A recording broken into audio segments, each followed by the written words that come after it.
అయోధ్య రాముల వారిని తలుచుకోకుండా ఉండలేము. అలాగే అయోధ్య పూజా సామాగ్రి కూడా వాడకుండా ఉండలేము. అయోధ్య పూజా సామాగ్రి వాడండి, మీ పూజని పరిపూర్ణం చేసుకోండి. డీలర్షిప్, డిస్ట్రిబ్యూషన్, హోల్సేల్ కై సంప్రదించవలసిన నంబర్లు. నిన్న కేటీ రామారావు ఢిల్లీలో, కేటీ రామారావు ప్లస్ తర్వాత హరీష్ రావు ఇద్దరు కలిసి ఢిల్లీలో ప్రెస్ మీట్ పెట్టి సో రాహుల్ గాంధీ రాజ్యాంగము, పార్టీ ఫిరాయింపులు, ఆ తర్వాత ఇంకా ఏది నీతి నిజాయితీ అనేటువంటి పదాలే సూసైడ్ చేసుకునేటువంటి విధానంలో వాళ్ళు మాట్లాడుతున్నటువంటి మాటలు చూస్తూ ఉంటే అంత ఆశ్చర్యకరంగా ఉంది. ఎందుకంటే కేటీ రామారావుయే చాలా వీడియోలు ఉన్నాయి, ఇప్పటిదాకా వేసి ఉంటారు బహుశా మా వాళ్ళు, అవే చాలా వీడియోలు ఉన్నాయి.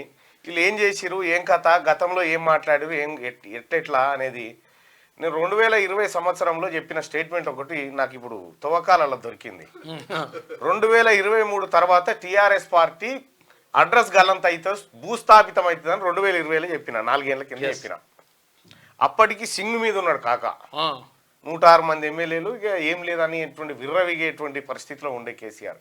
ఆ రోజే చెప్పిన, నీ 2023లో నీ పార్టీ భూస్థాపితం కాబోతా ఉంది అని చెప్పిన. నువ్వు అలా నా మాటిని మేల్కుంటేనేమో ఏం కాకపోవు, వినకపోతివి, అట్లాంటి వారు నన్ను జైల్లో పెడితివి. ఆఖరికి ఏమైంది, ఇవాళ ఇదే పరిస్థితి వచ్చింది.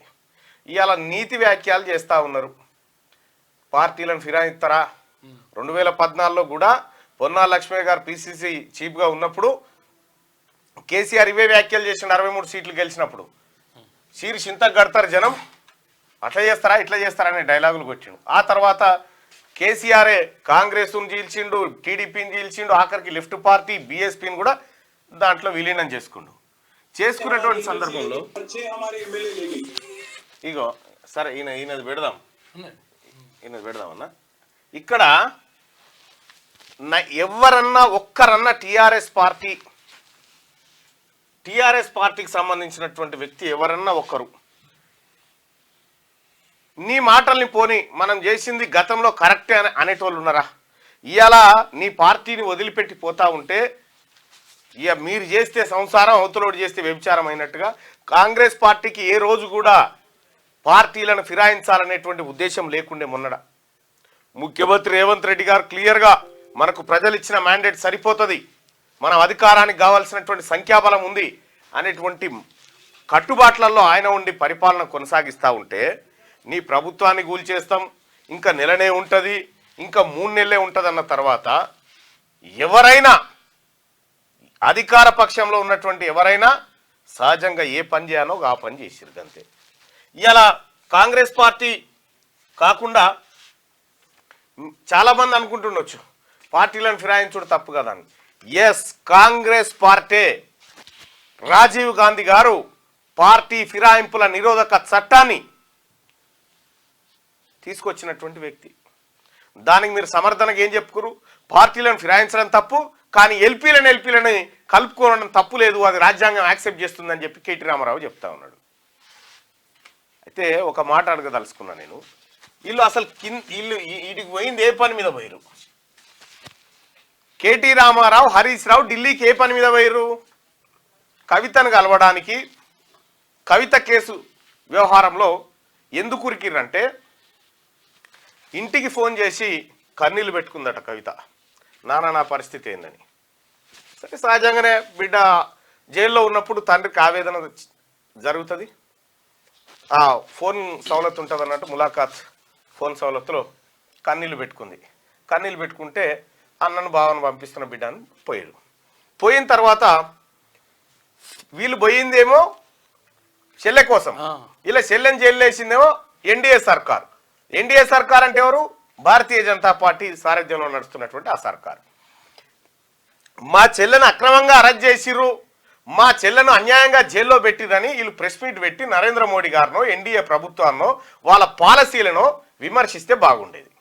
అది చేయకుండా రాహుల్ గాంధీ గారికి సంబంధించి, రాహుల్ గాంధీ గారు రాజ్యాంగం పట్టుకుంటారు, రాహుల్ గాంధీ గారు ప్రజాస్వామ్య పరిరక్షణ అంటారు, ఇక్కడ కింది స్థాయిలో పార్టీలు ఫిరాయింపులు చేస్తూ ఉన్నారు అని కొత్త దుకాణం పెట్టిండు.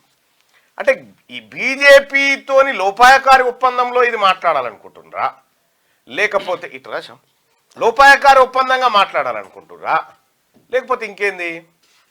ఇక్కడ పార్టీ ఫిరాయింపుల చట్టాన్ని తీసుకొచ్చింది కాంగ్రెస్ పార్టీ ప్రభుత్వం, స్వర్గీయ రాజీవ్ గాంధీ గారు తీసుకొచ్చిండు. పార్టీ ఫిరాయింపుల చట్టం కూడా ఉత్తగా ఏం రాలే. ఆ రోజు రాజీవ్ గాంధీ గారు అబ్జల్యూట్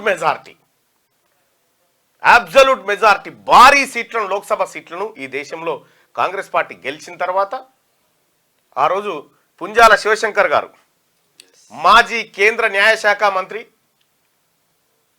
మున్నూరు కాపు బిడ్డ, సికింద్రాబాద్ స్థానంలో అంతకంటే ముందు బై ఎలక్షన్లో గెలిచి ఆ తర్వాత మళ్ళీ సాధారణ ఎన్నికల్లో గెలిచి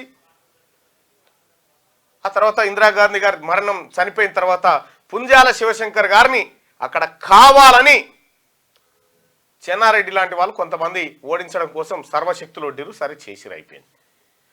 ఆయన్ని, ఈ పుంజాల శివశంకర్ గారిని రాజీవ్ గాంధీ గారు ఫోన్ చేసి ఓడిపోయిన తర్వాత మీరు చింతించవలసిన పని లేదు, మీరు ఎల్లప్పుడూ నా దగ్గరే ఉండాలని ఆయన క్వార్టర్ పక్కకి క్వార్టర్ పెట్టి పుంజాల శివశంకర్ గారి సలహా సూచన మేరకే పార్టీ ఫిరాయింపుల నిరోధక చట్టం ఈ దేశంలోకి వచ్చింది. ఈ తెలుగు బిడ్డే, ఈ తెలంగాణ బిడ్డే ఈ పని చేసిండు. నిజంగా కాంగ్రెస్ పార్టీ చిత్తశుద్ధితోటి అదే పని చేసుకుంటూ వస్తే ఇవాళ బీఆర్ఎస్ పార్టీ ఈ ఫిరాయింపులకు తెరలేపి విపక్షాల ఉనికి లేకుండా చేయాలనేటువంటి కుళ్ళు కుతంత్రంతో ముందుకు పోయింది. ఇవాళ మీరు డైలాగులు కొట్టకపోతే హరీష్ రావు గారు, మీరు, కేటీఆర్ గారు, కేసీఆర్ గారు, మీరు కూడా కదా డైలాగులు కొట్టిరు. 3 నెలలు అయిపోతుంది ఈ ప్రభుత్వం అంటే ఎట్లా పోతుంది? 67 మంది ఎమ్మెల్యేలతో ఉన్నటువంటి కాంగ్రెస్ పార్టీ ప్రభుత్వం కూలిపోవాలంటే వీళ్ళని ఎత్తుకపోవడమే కదా. అంటే మీ వాళ్ళని ఎత్తుకపోతాం, కాంగ్రెస్ పార్టీ అధికారాన్ని దించేస్తాం అనేటువంటి అహంకారపూరిత మాటలతోని మీరు మాట్లాడిన తర్వాత మరి ఇక్కడ ఉన్న కాంగ్రెస్ పార్టీ ప్రజలు ఇచ్చినటువంటి మ్యాండేట్ని కాదని ప్రజా అభిప్రాయానికి వ్యతిరేకంగా మీరు వ్యవహరిస్తున్నప్పుడు ఒక అడుగు స్టెప్ ముంగడు చేయాల్సి వస్తుంది, తప్పది. అదే జరిగింది. ఇవాళ నువ్వు పోయినసారి ఏం చెప్పినావు కేటీ రామారావు, నిన్నేం మాట్లాడుతున్నావు ఆ వీడియో, ట్విట్టర్ వీడియో ఏది? ఇప్పుడు మరి కాంగ్రెస్ కూడా వద్దంటుంది అదే కదా, కాంగ్రెస్ పార్టీ కూడా వద్దంటుంది అదే. మీకు అర్థం కాని విషయం అదే. ఆ రోజు ఇక కాంగ్రెస్ పార్టీని వాస్తవానికి తెలంగాణ రాష్ట్రాన్ని ఆ తల్లి సోనియా గాంధీ ఇయ్యకపోయినుంటే మీరెవరు, మీరు ఎక్కడి బిచ్చగాళ్ళు, మీ అయ్యేమంటాడు నువ్వేమంటాడు? ఇంకా సిగ్గు ఎగ్గు లేకుండా ఇంకా ఢిల్లీకి పోయి ఈడ పెట్టనంటే ప్రెస్ మీట్ పెట్టి నీ ఎమ్మెల్యేలను ఆపుకొని చూడు, నీ ఎమ్మెల్సీలను ఆపుకొని చూడు. చేతగానటువంటి వ్యవహారంతో ఇవాళ ప్రజలు ఎన్నుకున్న ప్రభుత్వాన్ని కూలుస్తావా నువ్వు? ఎట్లా కూలుస్తావు? అంటే అహంకారమా?